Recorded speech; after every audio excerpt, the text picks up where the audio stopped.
تمہیں بچاتے وقت کم از کم میرے دل میں تمہارے یہودی اور اسرائیلی ہونے کا ذرا بھی احساس نہیں تھا. میرے نزدیک اس وقت تم صرف ایک کمزور اور بے بس لڑکی تھی جو غنڈوں سے اپنی جان بچانے کے لیے بھاگ رہی تھی. اگر ہم ایک دوسرے کی جان بچا سکتے ہیں تو اکٹھے مل کر کام کیوں نہیں کر سکتے؟ ایسا کام جس میں ہمارے ممالک کو اور مذہبوں کے لیے ہمارے جذبات کو ٹھیس نہ پہنچے. میں نے لڑکی کو رام کرنے کی کوشش کی. میرے لیے یہ لڑکی اگر خلوص دل سے کام کرتی تو بہت فائدہ مند ثابت ہو سکتی تھی. یہ موساد کے طریقہ کار کو اچھی طرح نہ صرف جانتی تھی بلکہ بھارتی جاسوسی ایجنسیوں CBI, DMI اور انٹیلیجنس کارپس کے ساتھ بھی کام کر چکی تھی اور ان کے جاسوسوں کو اچھی طرح پہچانتی تھی. وہ بولی کہ میں تمہارے ساتھ کام کرنے کو تیار ہوں اور تمہیں یقین دلاتی ہوں کہ تمہارے لیے بہت کارآمد ثابت ہوں گی. خنسا سے اجازت تم لوگے، اس کے اجازت دینے کا مطلب ہی میرے مالی مفاد کی ضمانت ہے. ایک بات اور، میں حشیش اور ہیروئن کی عادی ہو چکی ہوں. انہیں اپنے ساتھ لے جانا اور سنبھالنا میری ذمہ داری ہوگی اور ان کی قیمت تم ادا کرو گے. میں نے کہا کہ مجھے منظور ہے اور اس کے ساتھ ہی میں نے ایک مخصوص انداز میں اس کے ساتھ ہاتھ ملایا. وہ بولی تم پاکستانی دانستہ یا غیر دانستہ طور پر اپنی محکمانہ شناخت کروا دیتے ہو. کیا اس طرح ہاتھ ملانا ضروری تھا؟ میں سمجھتی ہوں کہ موساد کا مقابلہ کرنے کے لیے مجھے تمہیں ٹریننگ دینی پڑے گی. میں مسکرا دیا کیونکہ میں نے دانستہ طور پر لڑکی سے مخصوص انداز میں ہاتھ ملایا تھا. میں جاننا چاہتا تھا کہ اسے میرے سابقہ محکمے کے حوالے سے کس قدر معلومات حاصل ہیں. دوسرے، کیا چرس اور ہیروئن کے نشے نے اس کے دماغ کو بالکل ہی معاف تو نہیں کر دیا؟ کیونکہ ایک جاسوس کو ہر وقت چوکنا رہنا پڑتا ہے اور میرے سابقہ محکمے میں ٹریننگ کے دوران دی گئی ہدایات کے مطابق ایک اچھے جاسوس کی 2 کی بجائے 8 آنکھیں ہونی چاہیے. یہ لڑکی دماغی طور پر ابھی تک ٹھیک تھی. میں اس سے رخصت ہونے لگا تو اس نے خالص فوجی انداز میں سیلیوٹ کرتے ہوئے کہا کہ sir, you can trust on my loyalty and obedience. Khansa سے اجازت لینے کا مرحلہ ابھی باقی تھا اور مجھے یقین تھا کہ وہ مجھے مایوس نہیں کرے گا. میں مستقبل کے مشنز کی پلاننگ کو اس لڑکی کی شمولیت سے نئے زاویوں سے دیکھتے ہوئے امید و بیم کی کیفیت میں اپنے ہوٹل پہنچا. ریسیپشن میں میرے نام کے سلپ پر لکھا ہوا تھا کہ کھلنا سے میرے لیے فون آیا تھا. یہ یقیناً کرنل مزمل کا فون تھا کیونکہ ہمارے درمیان یہی طے ہوا تھا کہ وہ فون کرتے وقت اپنا نام نہیں بتائے گا اور اسی روز رات کو 10 بجے میں اسے فون کروں گا. رات کو میں نے کرنل مزمل سے فون پر بات کی. ایک دوسرے کی خیریت دریافت کرنے کے بعد اس نے مجھے بتایا کہ اس نے JCO اور دونوں سپاہیوں نے 1 سال کی چھٹی لے لی ہے اور وہ بینکاک آنے کے لیے بالکل تیار بیٹھے میرے گرین سگنل کا انتظار کر رہے ہیں. کرنل مزمل نے کہا کہ اس کی بیوی مجھ سے بات کرنا چاہتی ہے. یہ کہہ کر اس نے ٹیلی فون کا ریسیور اپنی بیوی کے ہاتھ میں دے دیا. ایک وفا شیار بیوی کی طرح اس نے مجھ سے کہا، بھائی صاحب یہ ہمیں میکے چھوڑ کر آپ کے پاس آئیں گے. میں ان کے جذبہ جہاد اور وطن کی محبت میں کام کرنے میں رکاوٹ نہیں بنوں گی، لیکن آپ کو مجھ سے وعدہ کرنا ہوگا کہ آپ اسے خیر و عافیت سے واپس پہنچائیں گے. یہ بہت زیادہ جذباتی ہو رہے ہیں اور آپ کی دیکھا دیکھی ہر خطرناک کام کرنے کو تیار ہیں. آپ یہ ضرور یاد رکھیے گا کہ ان کی غیر حاضری میں ان کے بچے اور میں ایک لمحہ گن کر ان کی واپسی کی راہ دیکھیں گے. میں نے اسے دلاسا دیتے ہوئے کہا کہ مزمل کو میں کنٹرول میں رکھوں گا. باقی رہی سلامتی کی بات تو زندگی اللہ پاک کے ہاتھ میں ہے، اس کی گارنٹی میں کیسے دے سکتا ہوں. مشنز کی تکمیل کے دوران کچھ بھی ہو سکتا ہے. اگر تم اپنے دل کو ہر قسم کے حالات کو برداشت کرنے کے لیے تیار نہیں کر سکتی تو بہتر ہے کہ مزمل کو یہاں آنے سے باز رکھو. میں اور میرے ساتھی کسی فیکٹری کے بنے ہوئے انسان نہیں ہیں. ہم سب کے بھی گھر والے ہیں اور یہ بخوبی جانتے ہیں کہ ہمیں کچھ بھی ہو سکتا ہے. تمہارا شوہر تو فوج میں ہے. کیا تم نے اس سے شادی کے وقت فوج کے اعلیٰ افسران سے اس کی زندگی کی ضمانت طلب کی تھی؟ میری باتیں تمہیں ضرور کڑوی لگ رہی ہوں گی لیکن میں تم سے حقیقت چھپانا نہیں چاہتا. ہم لوگ پکنک پر نہیں بلکہ دشمنوں کی صفوں میں گھس کر ان کی پاکستان کے خلاف پلاننگ کو تہس نہس کرنے جا رہے ہیں. ہمارے سامنے ایک مطمع نظر ہے اور اس کی تکمیل کے دوران اگر ہم مارے بھی گئے تو شہید ہوں گے اور کامیاب ہوئے تو غازی. ہم نے صرف یہ 2 صورتیں ہی سامنے رکھی ہیں. تیسری صورت جنرل نیازی والی ہے جس نے سقوط ڈھاکہ کے وقت 32,000 لڑاکا فوجوں کو ڈھاکہ میں موجود ہونے اور وافر ایمونیشن کے باوجود بھارتی جنرل اروڑا کے سامنے ہتھیار ڈال دیے تھے. یہ تیسری صورت ہماری ڈکشنری میں نہیں ہے. اچھی طرح سے سوچو بچار کے بعد فیصلہ کرو کہ مزمل کو ہمارا ساتھ دینا چاہیے یا نہیں. ٹیلی فون کا ریسیور مزمل نے لے لیا اور ہنستے ہوئے بولا کہ تمہاری بھابھی تو بے وقوف اور کم ہمت ہے. پاسنگ آؤٹ پریڈ کے وقت جو میں نے حلف اٹھایا تھا اسے نبھانے کا موقع اب مل رہا ہے. میں تمہیں یقین دلاتا ہوں کہ میں اور میرے ساتھی کبھی تمہیں شرمندہ ہونے کا موقع نہیں دیں گے. میرا ایک ہم خیال میجر بھی ہمارے ساتھ آئے گا. اب ہم صرف تمہارے بلاوے کے انتظار میں ہیں. کرنل مزمل نے یہ بھی کہا کہ وہ آئندہ 2 روز میں اپنی بیوی اور بچوں کو اپنے سسرال میں چھوڑ کر کھلنا واپس آ جائے گا، اور آج سے چوتھے روز رات کو میں اسے فون کر کے آئندہ کے لیے ہدایت دوں۔ اس دوران اس کے ساتھ آنے والے 4 ساتھی بھی اس کے ہمراہ اسی بنگلے میں ٹھہریں گے۔ مزمل سے بات کر کے میں نے اپنے ہمراہ جانے والے ساتھیوں کی گنتی کی۔ قیصر رضی اور 3 تھائی اور 5 بنگلہ دیشی، اسرائیلی لڑکی سپنا اور میں، ہم مکمل ملا کر 13 افراد تھے۔ لیکن بینکاک سے روانگی کے وقت ہماری تعداد 12 تھی، کیونکہ تھائی نمبر 2 کے ایک ساتھی نے ہمارے ساتھ دینے سے معذرت کر لی تھی۔ میرے پروگرام کے مطابق ہمیں اپنے آئندہ مشنز کا آغاز سعودی عرب سے کرنا تھا۔ مجھے جو معلومات حاصل ہوئی تھی ان کے مطابق USA کے پاسپورٹس پر موساد کے درجنوں ایجنٹ سعودی عرب میں داخل ہو چکے تھے۔ ذوالفقار علی بھٹو کے دور اقتدار کے آغاز میں لاہور میں پہلی سمٹ کانفرنس میں تقریباً سبھی مسلم ممالک کے سربراہان شامل تھے۔ بھٹو کے ذہین اور فتین ہونے میں کوئی شبہ نہ تھا۔ اس نے تیل کی دولت سے مالا مال مسلم ممالک کے سربراہان کو کہا تھا کہ وہ محض اپنا معاشی ڈھانچہ مضبوط کرنے کے لیے مغربی ممالک اور امریکہ کو تیل نہ بیچیں۔ یہ ان کا ایسا ہتھیار ہے جو ان ممالک کو گھٹنے ٹیکنے پر مجبور کر سکتا ہے۔ دنیا بھر میں تیل کی سب سے زیادہ کھپت انہی ممالک میں ہوتی ہے۔ یورپ اور امریکہ میں تو عوام کو سردیوں میں گھروں کو گرم رکھنے کے لیے بھی تیل سے ہی انرجی حاصل کی جاتی ہے۔ ان کے سمندری جہاز، سڑکوں کی ٹرانسپورٹ، ریلوے اور ہوائی جہازوں کے علاوہ فوجی، نیوی اور ایئر فورس بھی تیل کے بغیر بالکل مفلوج ہو سکتے ہیں۔ سعودی عرب کے شاہ فیصل نے امریکہ کو تیل دینے سے انکار کر دیا تو امریکہ میں پیٹرول اور ڈیزل کی راشن بندی شروع ہو گئی۔ امریکہ نے سعودی عرب کے تیل کے کنوؤں پر اپنی فوج سے بزور قبضہ کرنے کی دھمکی دی تو شاہ فیصل کے حکم پر سارے سعودی عرب کے تیل کے کنوؤں پر ایکسپلوسیوز لگا دیے گئے کہ اگر امریکہ بزور قبضہ کرنا چاہے تو ان ایکسپلوسیوز کے دھماکوں سے تیل کے کنوؤں کو ہی بند کر دیا جائے، جن کی بحالی کے لیے سالوں کی مدت درکار ہوگی۔ امریکہ نے بالآخر سعودی عرب کے مطالبے پر گھٹنے ٹیک دیے اور تیل کی فی بیرل قیمت میں اضافہ کر دیا۔ اس کے ساتھ ہی امریکی پاسپورٹوں پر موساد کے اسرائیلی جاسوس سعودی عرب میں داخل ہو گئے۔ فلسطینیوں کے روپ میں موساد کے وہ ایجنٹ بھی وہاں پہنچ گئے جو روانی سے عربی بولتے تھے۔ موساد کی جاسوس عورتیں بھی مصری پاسپورٹوں پر سعودی عرب میں اسکول ٹیچر، نرسوں اور لیبارٹری ٹیکنیشنوں کے روپ میں پہنچ گئیں۔ شاہ فیصل نے پاکستان کو ایٹمی طاقت بنانے کے لیے اپنے خزانوں کے منہ کھول دیے تھے۔ امریکہ اور مغربی ممالک بھلا یہ کیسے برداشت کر سکتے تھے کہ پاکستان بھی ایٹمی طاقت بن جائے، حالانکہ 1974 میں بھارت ایٹمی دھماکہ کر چکا تھا۔ شاہ فیصل کا پاکستان کی طرف اتنا جھکاؤ یہ ممالک برداشت نہ کر سکے۔ یہودی اور امریکہ کی سازش بالآخر کامیاب ہوئی۔ شاہ فیصل کی سیکیورٹی بے حد سخت کر دی گئی، اس لیے اس کے ایک بھتیجے کو اعلی کار بنایا گیا اور اس ناہنجار نے شاہی محل کے اس مخصوص حصے میں جہاں صرف خاندان کے قریبی لوگ جا سکتے تھے، شاہ فیصل کو گولیاں مار کر ہلاک کر دیا۔ میرے پاس چند مشکوک نام اور ایڈریس تھے جن کے متعلق گمان تھا کہ وہ اسرائیلی ایجنٹ ہیں اور سعودی عرب کے پاسپورٹ پر عنقریب پاکستان جانے والے ہیں۔ میرے سابقہ محکمے کے دوست افسر نے مجھے کہا کہ ہم پوری طرح کوشش کریں گے کہ پاکستان میں انہیں داخل ہوتے ہی گرفتار کر لیا جائے، لیکن ایسے کئی ایجنٹس کا بچ نکلنا بھی عین ممکن ہے۔ ہم سرکاری طور پر سعودی عرب میں کوئی کارروائی نہیں کر سکتے، لیکن اگر غیر سرکاری طور پر ان کے سعودی عرب کے نیٹ ورک کو توڑ دیا جائے تو نہ صرف پاکستان کا ایٹمی پلانٹ بچ جائے گا جو ابھی تک تکمیل کے مراحل میں ہے، بلکہ اس نیٹ ورک کے کارکنوں سے دوسرے نیٹ ورکس کے متعلق بھی اگلوایا جا سکتا ہے جن سے ہم ابھی تک بے خبر ہیں۔ ہمارے منصوبے کے مطابق ہمیں سب سے پہلے القیسم کے صوبے میں الرس اور غیزہ جانا تھا، جہاں الرس کی بجلی گھر میں موساد کا ایک ایجنٹ مصری انجینئر کے طور پر کام کر رہا تھا۔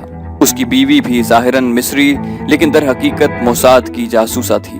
مصدقہ اطلاع کے مطابق بریدہ شہر میں سلیمان ہوٹل، جس کا کل انتظام ایک انتہائی متعصب بھارتی ہوٹلوں کی چین کے مالک اوبرائے کے پاس تھا۔ پاکستان میں بھی اوبرائے کی ملکیت میں بر صغیر کی تقسیم سے پہلے لاہور میں فلیٹنر، پنڈی میں فلیش مین، مری میں سیسل اور پشاور میں بھی ایک ہوٹل تھا۔ اس کے بھارت جانے کے بعد ان ہوٹلوں کو سرکاری تحویل میں لے لیا گیا۔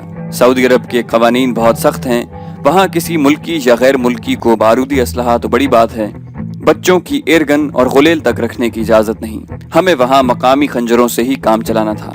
میں عمر خان اور خنسا کی بینکاک میں آمد کے انتظار میں تھا۔